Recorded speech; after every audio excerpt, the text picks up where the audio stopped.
Thank you so much for making Locked on Auburn your first listen every single day. Daryl Dapprich, Montgomery radio legend, hanging out with us today. Daryl, let's flip this. We talked about why Auburn could struggle on Saturday at the beginning. I think you're still predicting a double-digit win. You said they may even cover. What will it say to you if that just doesn't happen and Auburn comes out and treats them as if they're Ball State, or maybe they're even more crisp against South Alabama than they were against Ball State? And you look up at halftime and it's 28-3 or something like that. What kind of message would that send to you? What would that prove to you?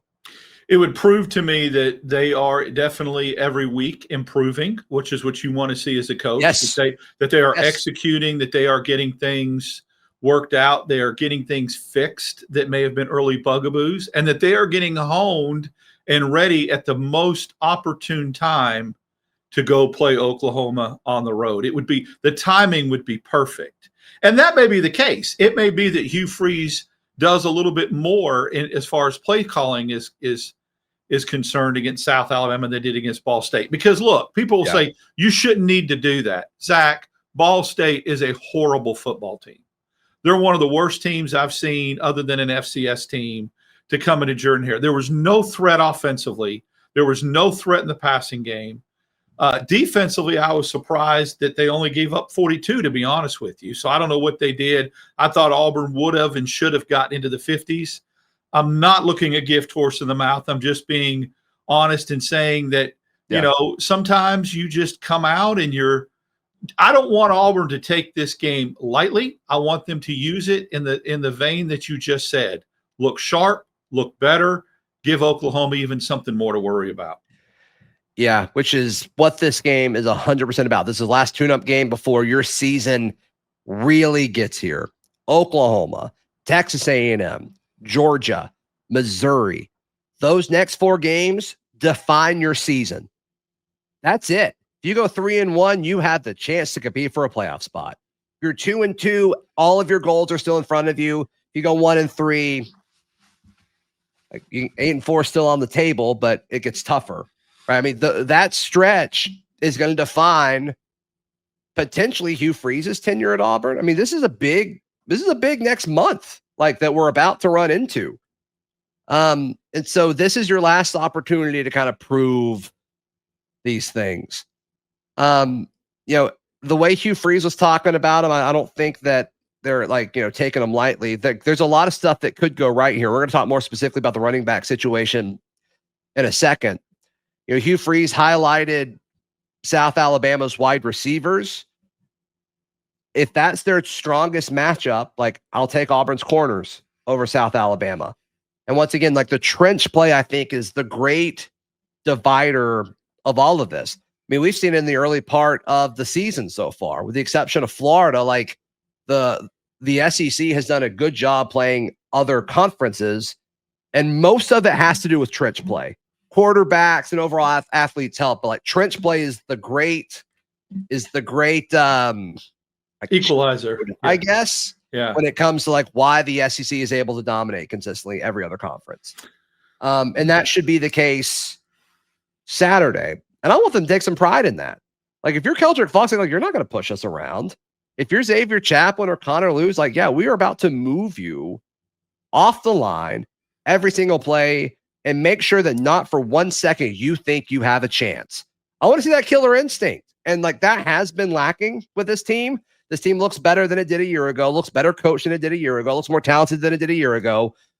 They're still not that killer instinct. I want them to step on their throats and not give them any sort of breath from the very first play. That's what I want to see. Yeah, I think the way to completely disprove my theory on how this game could start out is for Auburn just to come out and start quickly.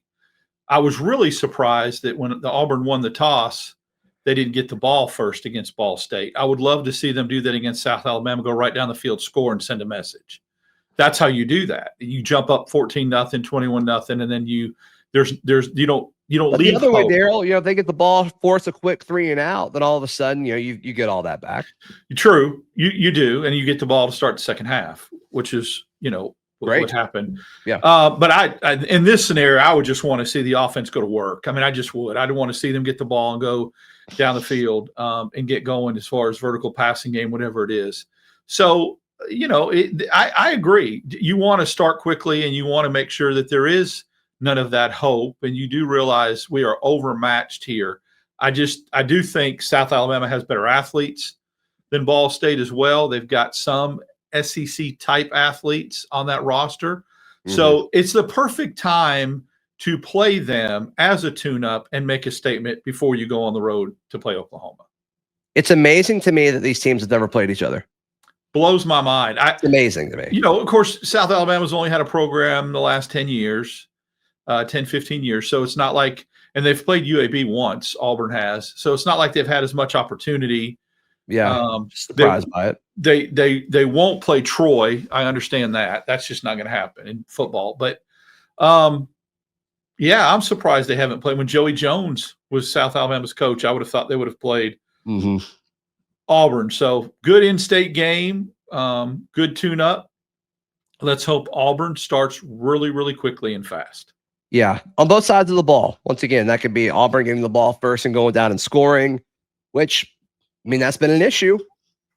Slow starts to halves have been an issue offensively so far. It'd be nice to have a good start going into, if you're treating this as a dress rehearsal for Oklahoma, it'd be nice to be able to say, like, okay, like we have gone out there and had at least one fast start so far.